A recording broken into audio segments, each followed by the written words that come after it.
Et c'est parti à présent pour l'œil du CGP. Nous avons le plaisir de recevoir sur le plateau de Smart Patrimoine Jérôme Russac. Bonjour Jérôme Russac. Bonjour. Vous êtes fondateur de LEA Finance et le sujet que nous allons traiter ensemble, c'est l'endettement des États qui pourrait amener à une hausse des impôts à venir. Alors avant d'aller sur ce sujet-là, peut-être un mot sur les nouveautés, les surprises en matière de déclaration de revenus pour cette année 2023 au titre des revenus 2023. Pas grand-chose de nouveau si je ne dis pas de bêtises. Non, ça a été ma seule et unique surprise, c'est que finalement quasiment rien n'a changé. J'aurais eu tendance à dire à l'ouest rien de nouveau.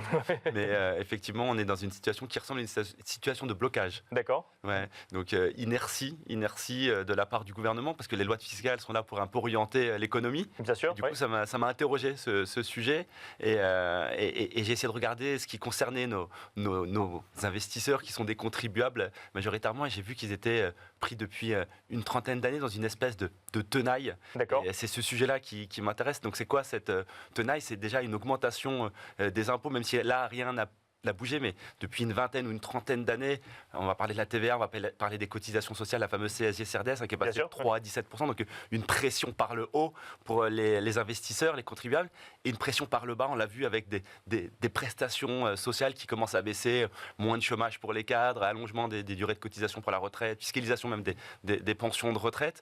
Donc voilà, mon sujet pour les clients, c'est de comprendre l'environnement fiscal dans lequel ils évoluent et savoir comment optimiser et quel investissement faire face à cela. Deux mots que vous nous dites quand même, donc tenaille, effectivement, vous nous l'avez expliqué, blocage également, blocage ça veut dire quoi, qu'on ne sait plus où aller en matière de fiscalité aujourd'hui Alors moi je ne suis ni économiste ni fiscaliste, mais on voit bien que le gouvernement tourne un peu en rond, et pas seulement ce gouvernement, ça fait une trentaine d'années, hein.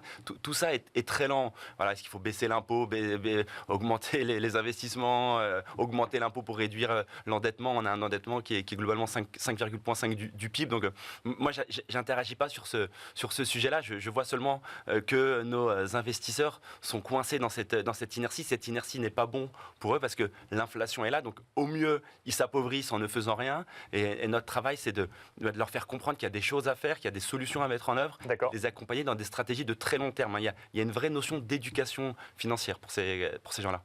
Et alors justement, quand on veut effectivement essayer de, j'allais dire optimiser, je ne sais pas si le terme est juste, mais en tout cas effectivement essayer de faire en sorte de payer, d'optimiser quelque part au mieux ces impôts. Est-ce qu'il y a des solutions en matière de gestion patrimoniale? Alors, ces changements et cette fameuse tenaille que j'énonce, elle ne s'est pas mise en place en un jour, hein. Ça a mis 20, 30 ans. C'est pour ça qu'on dit on a ce sentiment que depuis 30 ans on est coincé. Et en réalité, les solutions de la même manière ne vont pas. Il n'y a pas de baguette magique en fiscalité. Il faut être accompagné, il faut être guidé. Les conseillers en gestion de patrimoine sont des professionnels de ce sujet de l'optimisation, de la réduction fiscale, pas que.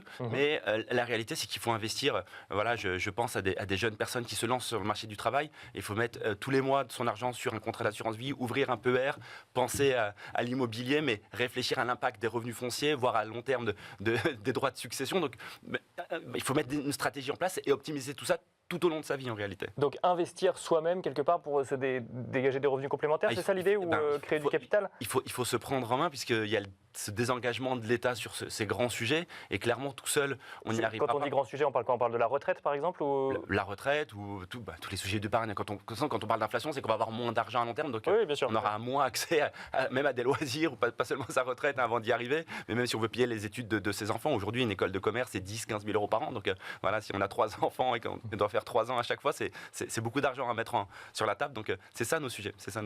Alors effectivement, vous n'êtes pas économiste ou politique, en revanche, quand on constate à un instant T effectivement qu'il n'y a pas d'augmentation d'impôt sur le revenu aujourd'hui, vous, ce que vous dites, c'est attention, parce que de toute façon, le contexte économique fait qu'il faut s'attendre globalement. Est-ce qu'il y a une tentation d'augmenter les impôts un jour ou l'autre, c'est ça? C'est ce qui s'est passé sur les 20-30 dernières années. Clairement, l'impôt sur le revenu, les différentes taxes ont augmenté.